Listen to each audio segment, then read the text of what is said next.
Hey guys, the people of Enugu state in the southeast, Nimbo community, uh, precisely have asked the federal government of Nigeria to stop the attack of the Fulani herdsmen in their community. So the women, they are protesting. Everybody don't they protest. They say the federal government must stop, these Fulani herdsmen attack in their community. They don't tire. You get. Then their community, they not get peace. Those kind of things. The person dey house, you not get peace. You get as it be. Every now and then you'll be thinking that somebody might come and do something to you or your children. They say the federal government have to do something now. It's now. This time around, they said they not want here we go. We will. We are going to. They want to see action. They should go to the bushes. Make them go flush those people when they, inside the bush. You get. A few days ago, President Bola Tinubu put up a courageous agreement for the establishment of a regional counter-terrorism center that will serve as a hub for intelligence sharing, operational coordination, and capacity building throughout Africa. He spoke about the backdrop of the pervasive tendencies of terrorism in many parts of the continent and the attendant costs in human and material resources. According to Tinubu, terrorism harm is felt far and wide for the very reason that it had no respect for national boundaries, ethnic bloodlines, or religious creed. We must therefore fight these threats together, combining determined national effort with well-tailored regional and international collaboration, he pleaded. Those were fine remarks which, on the surface, were enough to earn the president the status of concerned Africa statesman. But why Tinubu lectured on security in Africa? Nimbo community in Uzo, Nwande local government area of Enugu state, was in serious pains and has remained so, counting its losses from a recent Fulani herdsmen attack.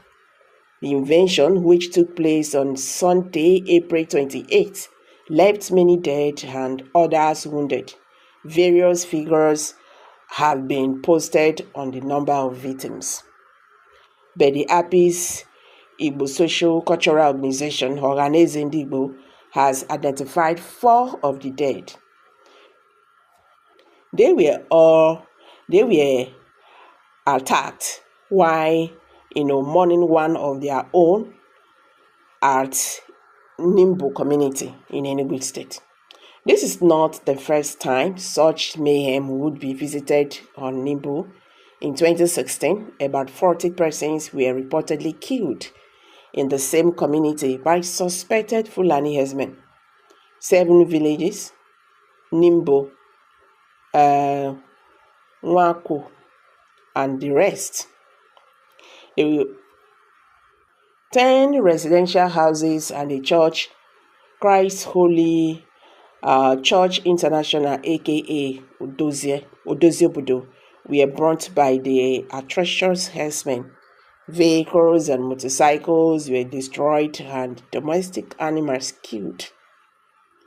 The shocking aspect of the 2016 invasion was how the hoodlums outsmarted the security agencies in the state before unleashing their attack.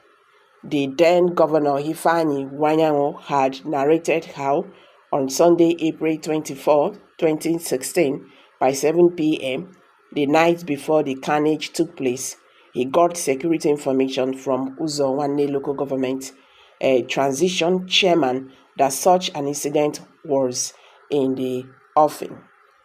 According to him, based on the information, he summoned a meeting of the State Security Council that was attended by the commander, who is represented the general officer commanding GOC 82 Division, Nigerian Army, the Commissioner of Police, the State Director of Department, the State Security Service, DSS, the State Commandant of the Nigerian Security and Civil Defense Corps, the representatives of the Nigerian Air Force, the Federal Road Safety Corps, and Nigerian Prison Service, who attended as observers. Wanyanwu claimed that at the meeting he received assurances from the Commissioner of Police that the area commander of SARS was on ground in Nimbo, in addition to the anti-terrorism terrorism unit. Despite the assurance and the impression given of the state being on top of the situation, in the early hours of Monday, April 25th, 2016, reports of the massacre broke out. More disturbing was that the attack of innocent and defenseless citizens were carried out at about 6:30 a.m. without the state and security agencies lifting a finger. At the site of the mayhem, Wanyanwu was captured on camera crying like a baby. The next day, he hurried to a meeting at Aso Rock with then President Muhammadu Buhari, who issued directives that the perpetrators of the heinous crimes must be fished out and dealt with accordingly, but that was where it all ended. At the burial of the over 40 victims, there was no federal government present. It even took the presidency clear 2 days to release a statement on the attack, pledging justice to the victims that was not affected. Apart from Wanyanwu, the host, other Southeast governors and politicians went their separate ways. No arrest, no trial of the brains behind the attack was made. Nimbo was left to mourn its dead members and carry its can. 8 years after, the community is passing through similar painful routes.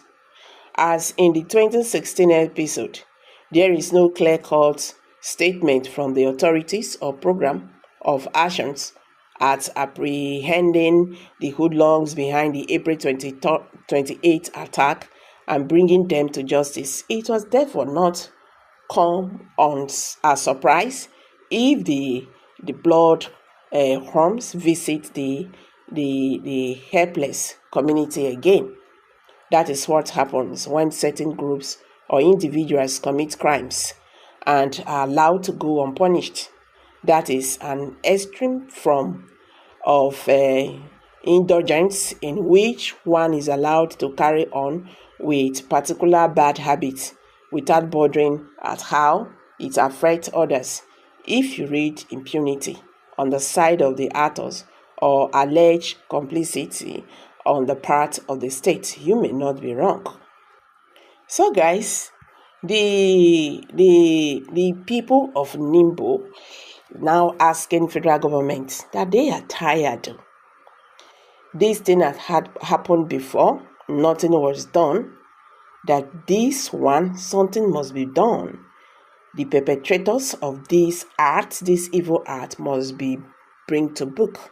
They must flush them out. Okay, let's see how it goes. When things like this happen in Nigeria, you hear the authorities say we are shocked. Hard threats, this, that, and all that, and that is where it ends. Then till when another one will happen again, they will still be shocked again. So sad. So guys, let's hear from you. Kindly drop your comment below in the comment section. Thank you.